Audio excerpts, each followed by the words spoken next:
မင်္ဂလာပါ C1 ကနေပြန်လည်ကြိုဆိုလိုက်ပါတယ်အခုတစ်ခေါက်မှာတော့ကျွန်တော်တို့အသုံးပြုနေတဲ့ YouTube ပေါ်ကိုပထမဆုံးဗီဒီယိုစတင်ခဲ့တဲ့သူတစ်ယောက်အကြောင်းကိုပြောပြသွားမှာဖြစ်ပါတယ်ကျွန်တော်ရဲ့ဗီဒီယိုလေးမစတင်ခင်ကျွန်တော်ရဲ့ YouTube Channel လေးကိုလည်း Like and Subscribe လေးပြုလုပ်ခဲ့ပြီးဖို့အတွက်တောင်းဆိုပါရစေအချိန်တွေကြာလာတာနဲ့အမျှလူတွေရဲ့နေထိုင်မှုပုံစံနဲ့အသုံးပြုမှုတွေကလည်းပြောင်းလဲလာခဲ့ပါတယ်အရင်ချိန်တွေကဆိုလူတွေကအားတဲ့အချိန်တွေမှာစာအုပ်တွေဗီဒီယိုစကားတွေအဲ့လိုမျိုးအရာတွေပေါ်ကိုအောင်စိုက်ကြပေမဲ့အချိန်တွေကြာလာတဲ့အခါမှာ Facebook, YouTube, TikTok စတဲ့ social media တွေပေါ်ကိုအောင်စိုက်လာခဲ့ကြပါတယ်။အဲ့လိုမျိုးကျွန်တော်တို့အသုံးပြုတဲ့ social media တွေတဲကမှ YouTube နဲ့ပတ်သက်တဲ့အကြောင်းအရာကိုပြောပြသွားမှာဖြစ်ပါတယ်။ YouTube ဆိုတဲ့အရာကို2005ခုနှစ်ဖေဖော်ဝါရီလမှာလူ3ယောက်ကစတင်ပြီးတော့တည်ထောင်ခဲ့ပါတယ်။သူတို့တည်ထောင်ပြီးတော့တစ်နှစ်အကြာ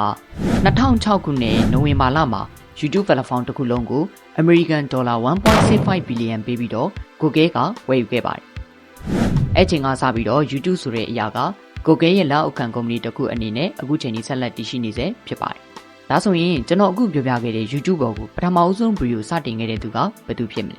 ။သူကတော့အခြားသူမဟုတ်ပါဘူး။ YouTube ကိုတည်ထောင်ခဲ့တဲ့လူ3ယောက်ထဲကတစ်ယောက်ဖြစ်ပြီးတော့သူ့နာမည်ကတော့ Jabber Green လို့ခေါ်ပါတယ်။သူ့ကို1989ခုနှစ်အောက်တိုဘာလ28ရက်နေ့မှာဂျာမနီနိုင်ငံအရှေ့ပိုင်းမှာရှိတဲ့မြို့တစ်မြို့ကနေမွေးဖွားခဲ့ပါတယ်။ဖခင်ဖြစ်သူကဘင်္ဂလားဒေ့ရှ်နိုင်ငံသားဖြစ်ပြီးတော့မိခင်ဖြစ်သူကဂျာမနီသူမျိုးတစ်ယောက်ဖြစ်ပါတယ်။သူကဂျာမနီနိုင်ငံမှာမွေးခဲ့တာမှန်ပေမဲ့အခုလက်ရှိအမေရိကန်နိုင်ငံသားအဖြစ်ခံယူပြီးတော့ကယ်လီဖိုးနီးယားပြည်နယ်မှာနေထိုင်နေပါတယ်။ဂျာဘာဂရင်းက2005ခုနှစ်ဧပြီလ23ရက်နေ့မှာတလေးဆန်ရုံကိုတွားရင်းနဲ့စင်တွေရဲ့အကြောင်းကိုတင်ခဲ့ရတာဖြစ်ပါတယ်။သူတင်ခဲ့တဲ့ဗီဒီယိုရဲ့ကြာချိန်က19စက္ကန့်ပဲရှိပါတယ်။ဒါပေမဲ့အခုလက်ရှိနှစ်ပေါင်း20အတွင်းအဲ့ဒီဗီဒီယိုကိုကြည့်ရှုတဲ့လူဦးရေက356 million တိရှိပြီးတော့သူ့အကောင့်မှာလည်း subscriber 5.36 million တိရှိပါတယ်။အခုလက်ရှိသူ့ရဲ့ YouTube အကောင့်နာမည်ကိုလည်း Jabber လို့ပေးထားပြီးတော့တင်ထားတဲ့ဗီဒီယိုကလည်းတစ်ပုတ်ပဲရှိပါတယ်။အခုကျွန်တော်တင်ဆက်ပေးခဲ့တဲ့အကြောင်းအရာကကျွန်တော်တို့အသုံးပြုနေတဲ့ YouTube ပေါ်ကိုပထမဆုံးဗီဒီယိုစပြီးတော့တင်ခဲ့တဲ့